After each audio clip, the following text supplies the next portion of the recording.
خاص توجہ اس لیے کیونکہ نماز تو سب الحمدللہ پڑھ لیتے ہیں، صورتیں یاد ہو جاتی ہیں، یاد کرائی جاتی ہیں بچپن سے، ان کو پتہ ہوتی ہے رکعت ہے، سنت ہے، فرض ہے، سب پڑھ لیتے ہیں. لیکن ہمارے قوم میں، انڈیا میں خاص طور پہ بہت بڑی تعداد ایسی ہے، چھوٹے سے چھوٹے اور بڑے سے بڑے اور بزرگ سے بزرگ لوگوں کی بھی، جنہوں نے قرآن کا ترجمہ آج تک نہیں پڑھا ہے، چاہے انہوں نے قرآن 100 اور 1000 مرتبہ کیوں نہ پڑھ لیا ہو. تو میرا یہ کہنا ہے کہ آپ قرآن کو ترجمے سے پڑھیں. آپ کی اس میں ایک ایک آیت میں اللہ نے اتنی خوبصورت بات اتاری ہے کہ آپ کو تعجب ہوگا کہ یہ وہی قرآن ہے جو ہم جس کا ہم یوں ہی پڑھ لیا کرتے تھے، جس کی ہم یوں ہی تلاوت کر لیا کرتے تھے. اس کا اگزامپل دینے کے لیے میں آپ کو ایک سورہ توبہ کی ایک آیت ہے جس میں حنین کی جنگ کے بارے میں اللہ نے فرمایا ہے. حنین کی جنگ جو تھی وہ فتح مکہ کے بعد ہوئی تھی. حضور پاک صلی اللہ علیہ وسلم اور صحابیوں کی جو تعداد تھی وہ اس میں پچھلی جنگوں کے مقابلے میں بہت زیادہ تھی. وہ ہمیشہ دشمن کے مقابلے میں ان کی تعداد کمی رہتی تھی، چاہے بدر کی جنگ کی بات کری جائے، چاہے احد کی جنگ کی بات کی جائے، چاہے خندق کی جنگ کی بات کی جائے. لیکن حنین کی جنگ چونکہ فتح مکہ کے بعد ہوئی تھی، اس لیے اس میں مسلم جو آرمی تھی ان کی تعداد بہت زیادہ تھی.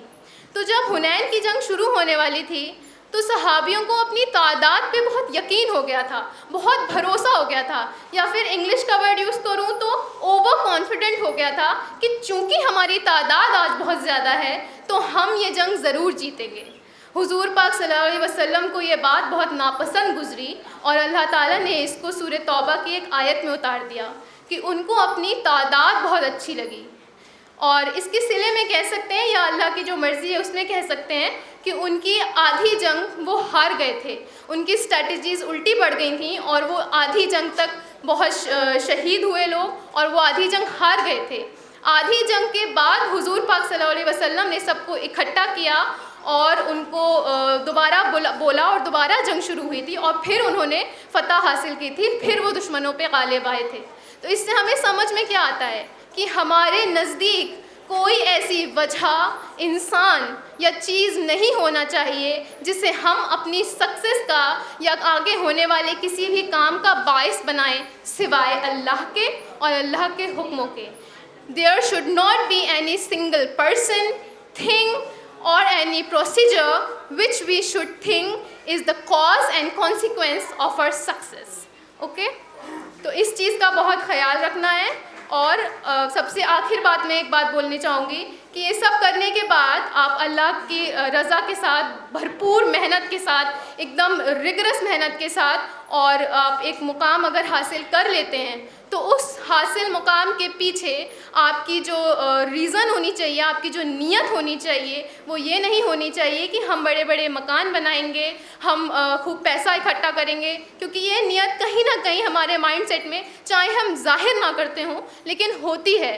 ہماری نیت صرف یہ ہونی چاہیے کہ ہم اس عہدے پہ پہنچ کے اپنے قوم کی خدمت کریں گے، جو غلط ہوگا اس کو روکیں گے، جو بھلائی ہوگی اس کا حکم دیں گے. کیونکہ ہم اس عہدے پہ ہوں گے تو لوگ ہماری بات سنیں گے جو اب تک نہیں سن رہے تھے. اگر آپ اس نیت سے کام کریں گے تو انشاءاللہ آپ کو دنیا میں بھی کامیابی ملے گی اور آخرت میں بھی کامیابی ملے گی. اللہ نے اس کا وعدہ ہم لوگوں سے قرآن میں کئی مرتبہ کیا ہے کہ آپ کی جو نیت اگر قوم کی عزت، قوم کی ترقی ہے، قوم کے لوگوں کی ترقی ہے تو اللہ آپ پہ رحمت ضرور کرے گا. اللہ نے اس کا وعدہ تمام بار قرآن میں کیا ہے. اور سورہ توبہ کی ہی ایک آیت ہے 71، اس میں جو مومن کی خصوصیات ہیں اس میں یہ خصوصیات سب سے اوپر ہے کہ جو مومن ہوتے ہیں وہ ایک دوسرے کے دوست ہوتے ہیں، اولیاء ہوتے ہیں، سپورٹر ہوتے ہیں. تو مومن ہم لوگوں کو چاہیے، اگر ہم مومن ہیں تو ہمیں چاہیے کہ ہم سپورٹ کریں، اپنا ہاتھ آگے بڑھائیں، جو ہم سے پیچھے ہیں ان کو اپنے ساتھ رکھیں، جو ہم سے آگے ہیں ان سے ہم مدد لیں، ان سے ہم سپورٹ لیں، اور جو ہمارے پیچھے ہیں ان کو ہم سپورٹ دیں. اور ان میں خصوصیات ہے کہ وہ غلط کو غلط بولتے ہیں، چاہے کوئی بھی ڈر ہو وہ غلط کو غلط بولنے سے کبھی نہیں ڈرتے، اور جو اچھائی ہوتی ہے اس کا وہ حکم دیتے ہیں. تو آپ لوگ بس یہی 3 میسج ہیں کہ خوب بھرپور محنت کیجئے. جو فالتو کے انٹرٹینمنٹ یا پھر کہنا چاہیے جو ڈفلیکشنز ہیں جو آپ کو غلط راستے پہ لے جاتے ہیں, اس کا آپ کو نگیشن کرنا ہے, اس کو آپ کو چھوڑنا ہے, اور اللہ کی رضا کے لیے آپ کو نماز اور قرآن کا پراپر ساتھ لینا ہے. آپ کو انشاءاللہ کامیابی ضرور ملے گی.